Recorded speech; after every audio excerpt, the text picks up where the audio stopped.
I'd like to take a moment and read from Psalm 104. I believe this psalm paints a beautiful picture of how great our God is. It reminds us of his majesty so that we might stand in awe of him and truly praise his holy name. So I'll read the first 15 verses of this great psalm. Bless the Lord, O my soul. O Lord my God, you are very great. You are clothed with splendor and majesty, covering yourself with light as with a garment, stretching out the heavens like a tent. He lays the beams of his chambers on the waters. He makes the clouds his chariot. He rides on the wings of the wind. He makes his messengers winds, his ministers a flaming fire. He set the earth on its foundations so that it should never be moved. You cover it with the deep as with a garment. The waters stood above the mountains. At your rebuke they fled. At the sound of your thunder they took to flight. The mountains rose, the valleys sank down to the place that you appointed for them. You set a boundary that they may not pass, so that they might not again cover the earth. You make springs gush forth in the valleys. They flow between the hills.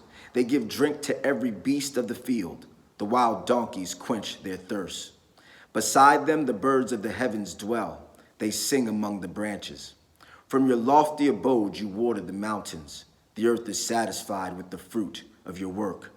You cause the grass to grow for the livestock and plants for man to cultivate, that he may bring forth food from the earth and wine to gladden the heart of man, oil to make his face shine, and bread to strengthen man's heart.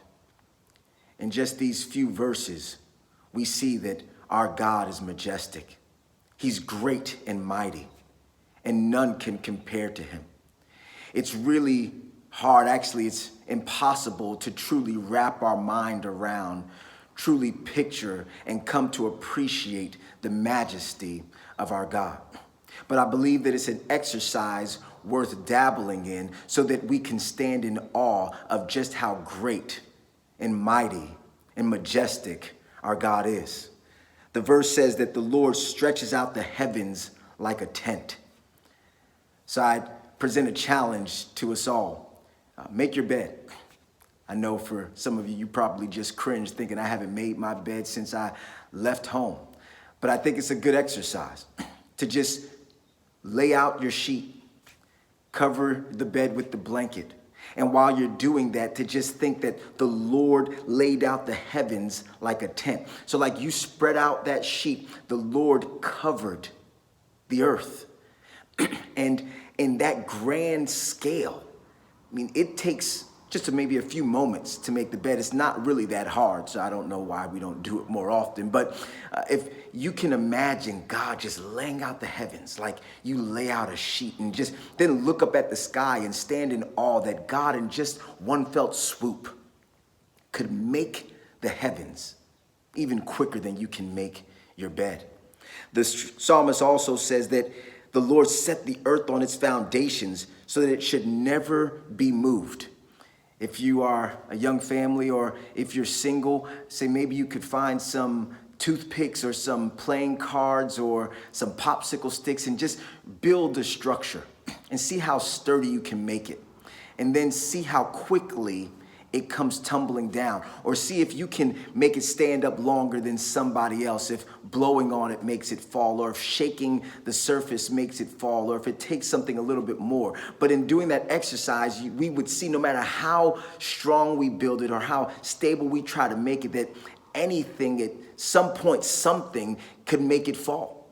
Right? And even if we look at our earth, it doesn't take much to make the biggest structure come tumbling down. Yet the Lord set the earth on its foundations, and it has yet to be moved off of its axis. The earth still spins in the same place and rotates around the sun because God set it in place that it might never be moved. And just one more challenge to just help us to appreciate the majesty of our God.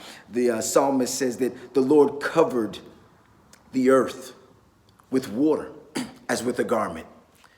And so just grab maybe a 16-ounce cup or a nice sized water bottle and see how fast you can fill it up.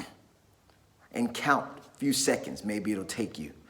But in the seconds that it took you to fill up that 16-ounce cup, just be thinking about how in a word, God could fill the earth with water, the earth with water. I mean, this is how great our God is. This is the majesty of our Creator. This is the God that we stand in awe of, or that we should stand in awe of. But many times, we picture God's majesty or his greatness based on what's happening in life. If things are going well, then God must be great. If things are going good, then we stand in awe of him. But God's greatness isn't determined by what's going on in life. We should stand in awe of God because we have life. The psalmist also went on to say that it's God who allows the grass to grow for the livestock and plants for man to cultivate so that we can have food to eat. Yesterday, I went to the grocery store and I put my check card into the card reader and paid for the food and walked out the store. And at that moment, I paused and just said, "Thank you, Lord, for this food that I have to eat." And it reminded me in that moment that I can't remember the countless times that I went to the grocery store, put my card in the card reader, walked away with the food, and I didn't thank God. It just became so commonplace that I forgot that it was God who gave us this food to eat. Right? And because I may be removed from the agricultural society that once was, and that still is, but I'm more the industrial age kind of guy, the technology age now. I'm not growing my food and reaping it and harvesting it and bringing it in. I forget the work that it takes. And I forget how God provides all of that. And I just had to stop in that moment at the register and say, "Thank you, Lord, that I have food to eat." It's God that provided all of this. So I stand in awe of God, not based on what's going on around me, but because he has given me life and he sustains my life. And in that moment, I just was reminded of his majesty, of his greatness, and I stood in awe of him. And I pray that today, just thinking of this song and reading of the majesty and the splendor of our God, that he clothes the heavens like a tent, that he sets the earth on its foundations and it's never moved, that he speaks and water covers the earth, and that he speaks again, he rebukes the water and it goes to its place, never to cover the earth completely again. This is our God.